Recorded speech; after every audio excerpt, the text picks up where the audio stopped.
નમસ્કાર, weather analysis સાથે હું છું પાયલ અને આજે સમજવું છે કે કઈ સિસ્ટમ છે જે સક્રિય થઈ છે અને એના કારણે ગુજરાતમાં વરસાદનો ત્રીજો રાઉન્ડ આવશે. આ બાજુ બંગાળની ખાડીમાં અને આ બાજુ અરબ સાગરમાં બંને જગ્યાએ એક એક સિસ્ટમ બની રહી છે અને એ સિસ્ટમને કારણે ગુજરાતમાં વરસાદ આવવાનો છે.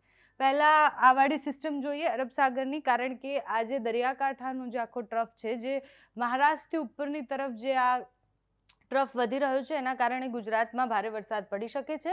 પણ એ આખા ગુજરાતમાં વરસાદ લઈને નહીં આવે, એ માત્ર દક્ષિણ ગુજરાતમાં સૌથી વધારે અસર કરશે અને મધ્ય ગુજરાતમાં અસર કરી શકે છે. એટલે અહીંયાથી જે ટ્રફ પસાર થશે એ દક્ષિણ ગુજરાત અને મધ્ય ગુજરાતમાં વરસાદ લઈને આવશે. બાકી મોટાભાગના વિસ્તારોમાં સામાન્ય છૂટોછવાયો વરસાદ રહેશે. 14 તારીખની આસપાસ જોઈએ તો દક્ષિણ ગુજરાતમાં વરસાદ પડી રહ્યો છે, મધ્ય ગુજરાતના અમુક ભાગો અને દરિયાકાંઠાના જે વિસ્તારો છે ત્યાં સામાન્યથી મધ્યમ વરસાદ પડી રહ્યો છે. એટલે અરબ સાગરમાં કોઈ સિસ્ટમ કે કોઈ ટ્રફ બને છે તો એની અસર દક્ષિણ ગુજરાત, મધ્ય ગુજરાતમાં થતી હોય છે. પણ 14 તારીખ પછી બંગાળની ખાડીમાં પણ એક સિસ્ટમ બની રહી છે.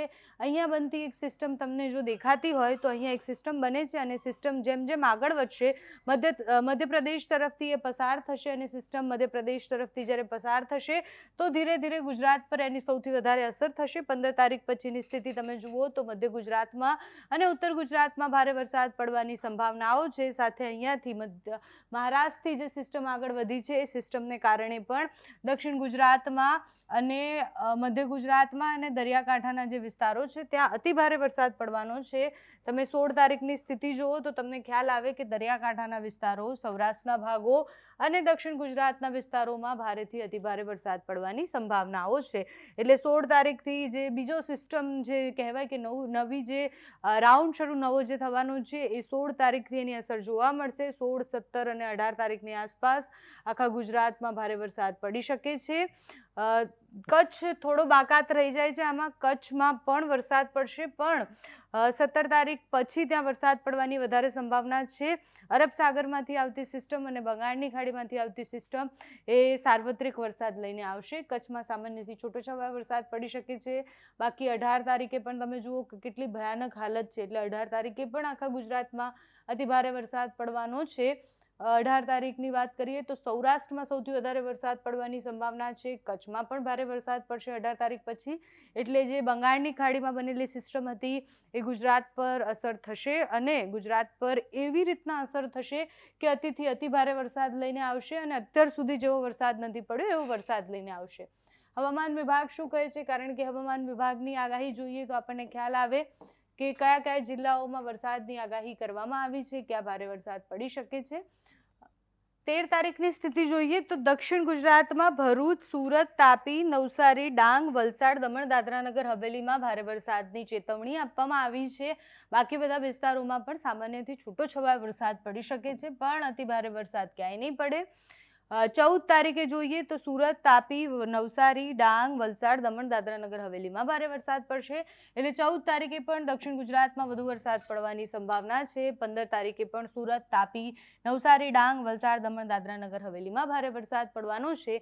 એટલે આપણે જે પ્રમાણે વાત કરી રહ્યા હતા કે 16 તારીખથી અસર જોવા મળશે અને જુઓ તમે હવામાન વિભાગ પણ એ જ આગાહી કરી રહ્યું છે કે 16 તારીખથી ઓરેન્જ એલર્ટ ક્યાં આપવામાં આવ્યું છે તો અમરેલી, ભાવનગર, નવસારી, વલસાડ, દમણ, દાદરા નગર હવેલીમાં ઓરેન્જ એલર્ટ આપવામાં આવ્યું છે. જૂનાગઢ, ગીર સોમનાથ, બોટાદ, આણંદ, પંચમહાલ, દાહોદ, વડોદરા, ભરૂચ, નર્મદા, સુરત, તાપી, ડાંગ આ બધા વિસ્તારોમાં યલો એલર્ટ આપવામાં આવ્યું છે. એટલે જે પ્રમાણે આપણે વિંડીમાં જોતા હતા એ પ્રમાણે કે જ્યારે મહારાષ્ટ્રવાળું જે ટ્રફ છે, જે ટ્રફ દરિયાકાંઠાવાળું જે ટ્રફ જે પસાર થવાનું છે એની અસર સૌથી વધારે આટલા ભાગોમાં એટલે અહીંયા અને અહીંયા સૌથી વધારે થવાની છે.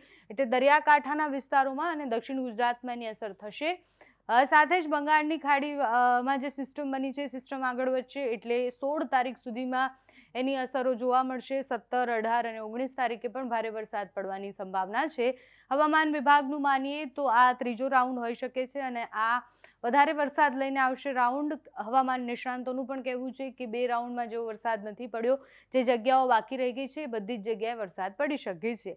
હવામાન નિષ્ણાંત શું કહી રહ્યા છે તે સાંભળીએ. અત્યારે રાજ્ય ઉપર એક પ્રકારે વાદળછાયું વાતાવરણ છે. તમને માહોલ જોતા એવું લાગતું હશે કે આ વરસાદ તૂટી પડશે, પણ અત્યારે છતાં પણ આ વરસાદ વરસતો નથી. એનું મેઇન કારણ છે કે આ જે વાદળો છે તે હાઈ લેવલના વાદળો છે, તેની ઊંચાઈ છે એ 700 ને 850 HPA લેવલ કરતા પણ વધારે ઊંચાઈ છે, જેને કારણે આ વાદળો છે આપણે વરસાદ ન આપી શકે. માત્ર એક વરસાદ જેવો માહોલ દેખાય, એટલે આ એક વરસાદ જેવો માહોલ દેખાશે, આમાં હમણાં વરસાદ થવાનો નથી. હા, એક ચોક્કસ વાત છે કે જેવી રીતે રાજ્યના મોટા ભાગના વિસ્તારોની અંદર 9, 10 અને 11 તારીખના રોજ વરસાદ નોંધાયો છે, છતાં પણ અમુક વિસ્તારો બાકાત રહી ગયા છે. ઘણા બધા મિત્રોને એમને કોમેન્ટ આવતી હોય કે પરેશભાઈ તમે વાત કરતા હતા પણ અમારે વરસાદ નથી આવ્યો. એનું મેઇન કારણ છે કે આ જે વરસાદ પડ્યો છે તે આપણે 850 HPA લેવલ એક શિયર ઝોન હતો ને એક અરબી સમુદ્રનો કરંટ હતો, જેને કારણે દક્ષિણ ગુજરાત અને સૌરાષ્ટ્રની અંદર આનો સારો એવો લાભ મળ્યો છે. આ ઉત્તર ગુજરાતના જે ભાગો છે તેમાં કોઈ ખાસ પરફોર્મન્સ જોવા નથી મળ્યું.